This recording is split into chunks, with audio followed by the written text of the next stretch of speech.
Ouais les potox, c'est Antox et bienvenue dans cette nouvelle vidéo consacrée à la critique de l'épisode 39 des Apprentis Aventuriers saison 7. Comme d'habitude ça va spoiler de partout, donc je vous invite à regarder l'épisode de votre côté dans un premier temps et ensuite à revenir sur cette vidéo pour qu'on puisse en discuter tous ensemble. Nous sommes donc de retour sur la plage où les gris ont toujours la haine forcément. Luana a expliqué à Gab pourquoi elle voulait mettre du coup les marrons et Gab l'a finalement compris, sauf que bah c'est trop tard. D'ailleurs il avait dit un truc assez drôle puisqu'il avait dit ils ont pas été une seule fois en duel ces grosses pipes, ils savent pas mettre un pied devant l'autre et ça va pas en duel. Bien évidemment il parlait des marrons, donc je dois reconnaître que s'ils gagnent les apprentis ça sera probablement l'un des plus gros braquages que j'ai jamais vu dans une émission de télé-réalité. Puis Gab qui disait en interview qu'il détestait se faire trahir, là pour le coup c'était un petit peu l'hôpital qui se foutait de la charité hein. Gab lui il tourne littéralement en boucle, il arrive vraiment pas à se calmer, mais en même temps j'ai envie de te dire c'est un peu de sa faute hein. Vivian lui a proposé une porte de sortie et il a voulu couper la main de celui qui l'a aidé. Pour le coup il ne peut s'en prendre qu'à lui-même. Luana discute ensuite avec les oranges et s'en veut d'avoir fait confiance à Gab. Benoît qui avait dit que leur vote n'avait servi à rien, ce qui était un petit peu le cas malheureusement. Par contre il avait dit aussi que si les gris les avaient suivis c'était les oranges contre les marrons. Alors pourquoi les oranges spécifiquement je sais pas trop, car ça n'aurait pas hésité une seule seconde à mettre les gris. Après stratégiquement c'est quand même moins mauvais on va dire de mettre les oranges parce qu'ils sont un petit peu moins forts que les gris, donc s'ils voulaient que leurs amis donc les marrons soient sauvés, le choix des oranges aurait peut-être été en effet un petit peu plus judicieux. Mais je pense que dans tous les cas les oranges auraient quand même battu les marrons. Benoît qui m'avait fait un petit peu rire parce qu'il avait demandé à Julie si elle voulait pas sonner la cloche. Et du côté des marrons et des roses, Cass a de grosses crampes au ventre, donc Héloïse va dire à leur binôme de faire du feu. Le souci c'est pas vraiment qu'ils ne veulent pas faire le feu mais qu'ils ne savent pas le faire, donc ils vont quand même s'y mettre, ils ont pas tellement le choix mais ils partent un petit peu défaitistes. Et comme d'hab ça fume, mais cette fois-ci ça prend. Naka a réussi à choper une braise, donc en l'entretenant suffisamment le feu s'allume. Avec un briquet ça aurait été plus simple hein. Il avait failli se brûler le visage au passage, heureusement qu'il a pas été blessé. Et donc la solution était sous leurs yeux depuis le début, il fallait simplement demander à Naka et pas à Vivian. Beverly de son côté, elle prend toutes les provisions des jaunes, à savoir un gros tas de haricots pour pouvoir manger. D'ailleurs à voir son comportement on aurait dit qu'elle leur volait quelque chose, mais bon ils sont plus là hein. Les haricots ils s'en foutent eux.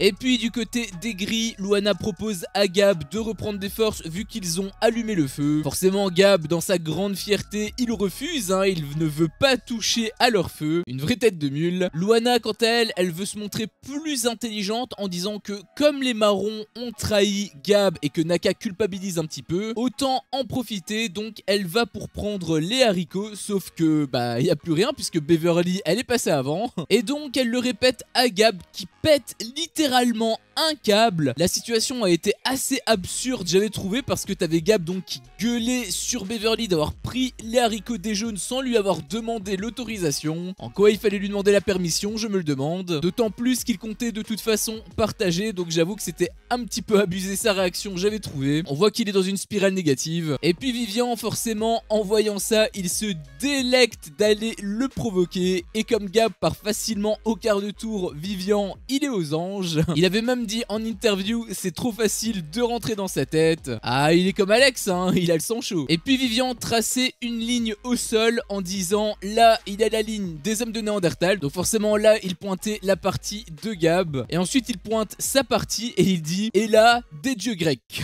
En tout cas ça a quand même le mérite de le motiver à revenir du duel. Et en parlant du loup justement, l'heure du duel approche, donc les candidats se préparent. Benoît avait dit au revoir à Beverly, les roses et les gris d'ailleurs qui ont pas trop parlé à Benoît hein. Ils savent ce qu'ils ont fait. Et du côté des gris, Joe s'excuse auprès de Gab dans un premier temps, ça m'avait quand même un petit peu fait plaisir, mais ce qui m'a surtout surpris c'est qu'il s'est également excusé auprès de Luana dans un second temps. Bon de toute façon le mal est fait, mais c'était quand même une réaction assez mature j'avais trouvé. Bien évidemment après tout ce qui s'est passé je ne peux pas lui pardonner ainsi, et Luana non plus d'ailleurs, puisqu'elle avait dit en interview interview. J'ai envie de le gifler. Elle est trop sexy quand elle s'énerve, c'est un truc de fou. Et puis le bateau arrive enfin, donc les duellistes montent et se rendent à leur duel. Les candidats arrivent ensuite sur la plage et voient un portique avec un rondin de bois en hauteur où sont suspendus des petits bouts de bambou attachés à une corde, elle-même reliée à un petit support devant eux.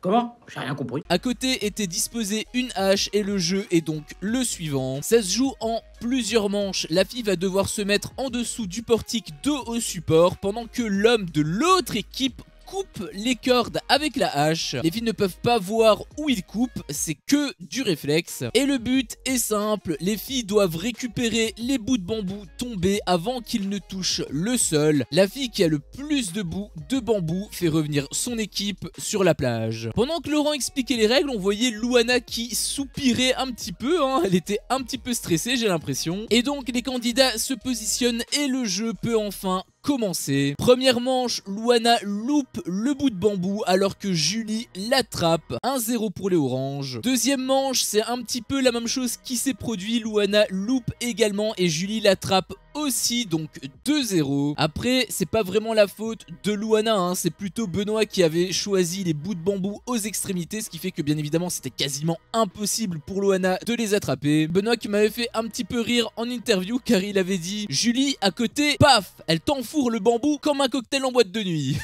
Et troisième manche, rebelote, Louana loupe encore une fois et Julie l'attrape également, donc ça fait déjà un petit creux de 3-0. Gab qui s'énervait un petit peu sur Louana en disant justement en interview: c'est bon, on peut sortir les moufles, tu peux les attraper les bambous ou pas? Il avait rajouté qu'elle devait se ressaisir sinon il passait à la trappe. Je trouvais que c'était plutôt injuste de sa part parce que en réalité c'est pas réellement de sa faute, hein. C'est pas une Super Saiyan, hein. C'est pas Elastic Man, hein, la meuf. Pour le coup Benoît il a bien joué. Après Gab justement, lui le problème c'est qu'il donne les bouts de bambou qui sont un petit peu face à Julie, donc forcément Julie c'est beaucoup plus facile pour elle de les attraper. Benoît qui me faisait un petit peu rire car on voyait en arrière-plan qu'il embrassait sa hache.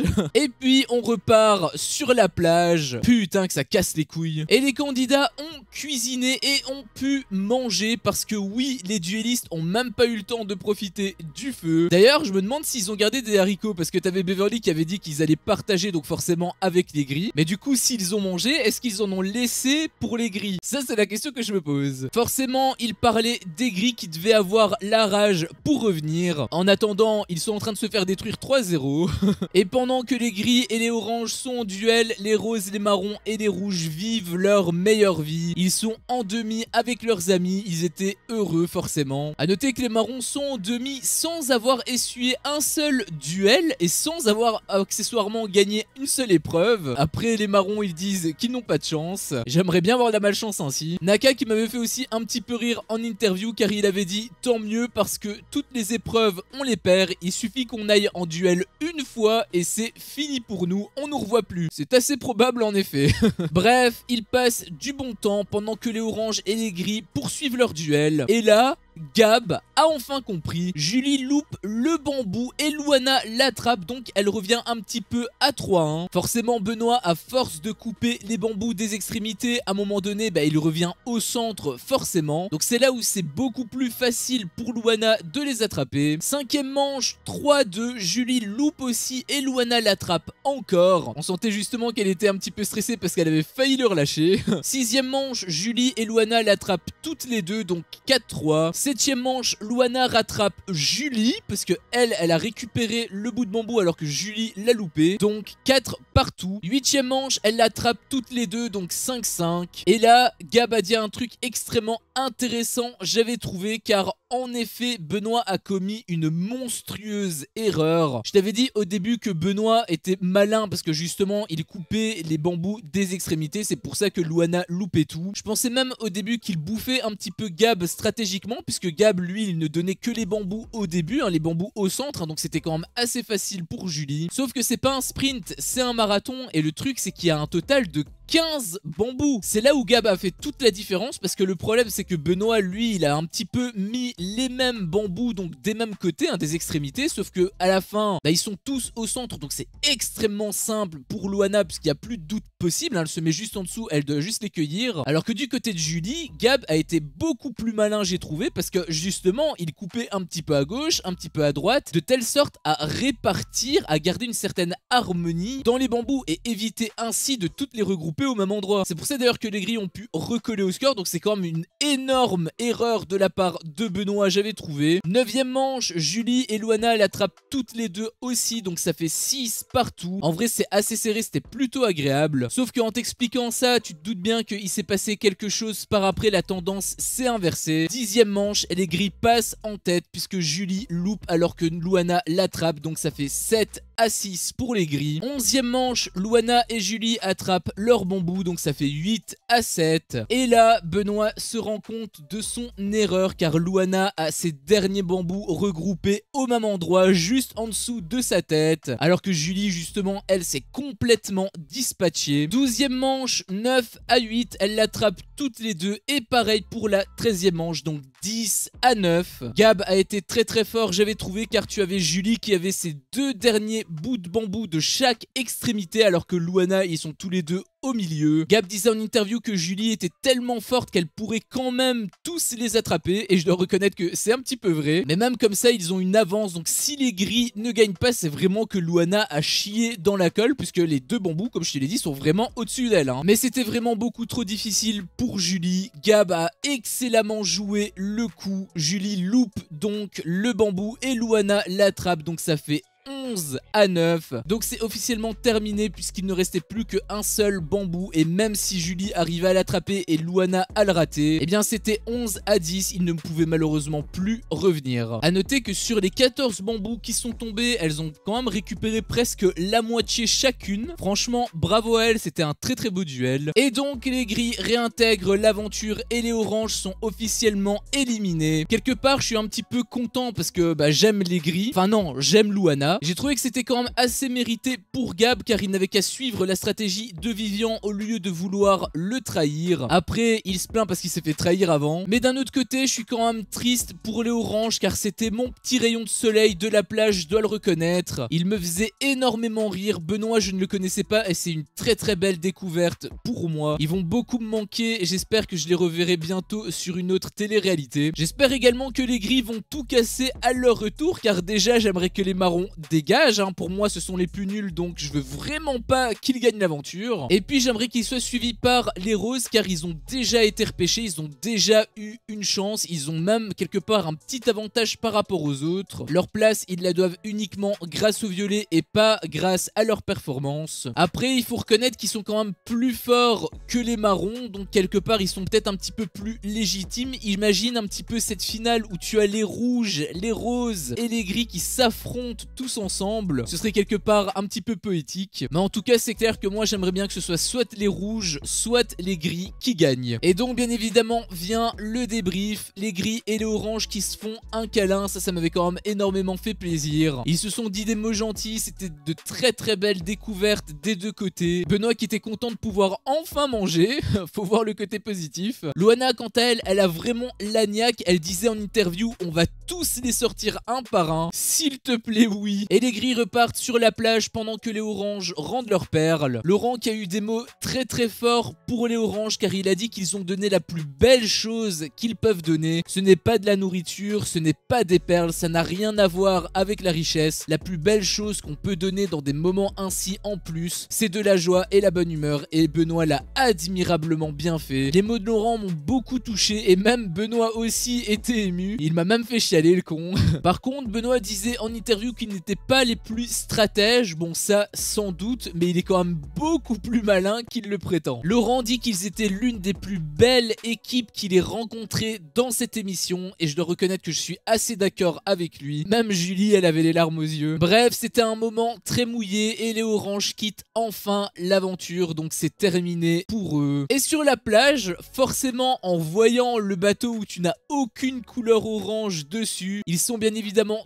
tous dégoûtés car ils voient forcément les gris revenir encore. Loana qui provoquait un petit peu Vivian en disant qu'il avait l'air déçu. Après, elle marquait un point vu la réaction de Vivian étant donné qu'il disait qu'elle n'était pas obligée de fanfaronner. Après, je dis tous mais pas totalement, Naka était quand même content car on sentait vraiment plein de culpabilité. Il avait même le point de vue un petit peu inverse de ses alliés, donc ça prouve qu'il était quand même un minimum sincère. Il vient même un petit peu après vers Gab pour discuter avec lui et c'est pas stratégique du tout, en tout cas je le pense car je le sentais vraiment sincère dans sa démarche. Gab lui il l'entendait pas du tout de cette oreille, il disait même en interview quand on sait pas jouer de la guitare on n'en fait pas. Ça m'avait fait rire, mais je pense pas, je pense qu'il était honnête sur le coup. Après je peux aussi comprendre le point de vue de Gab car il avait fait ça aussi pour sauver les marrons, donc c'est pour ça qu'il l'a aussi mal pris. Il disait aussi que habituellement il se méfiait de tout le monde et que là c'était un petit peu la seule fois où il faisait confiance, donc c'est pour ça qu'il était à ce point touché. Du coup là je peux totalement comprendre son point de vue. Et puis les gris parlent stratégie. Loana a très bien compris que les roses et les marrons seraient ensemble à cause de Héloïse et Cassandra. Du coup elle a comme stratégie de rallier les rouges à sa cause, notamment par rapport à Vivian, au fait qu'il l'aime bien. Ça pour le coup je dois reconnaître que je suis pas trop fan car je sens Vivian vraiment attachée, donc si elle l'utilise juste pour le jeu ça me plairait absolument pas, Loana ou pas Loana. D'autant plus que c'est assez bancal je trouve car Vivian est aussi amie avec Naka et Beverly de toute façon elle est amie avec Cassandra et Héloïse, donc elle c'est mort. À voir ce que ça va donner, mais honnêtement je pense que la meilleure stratégie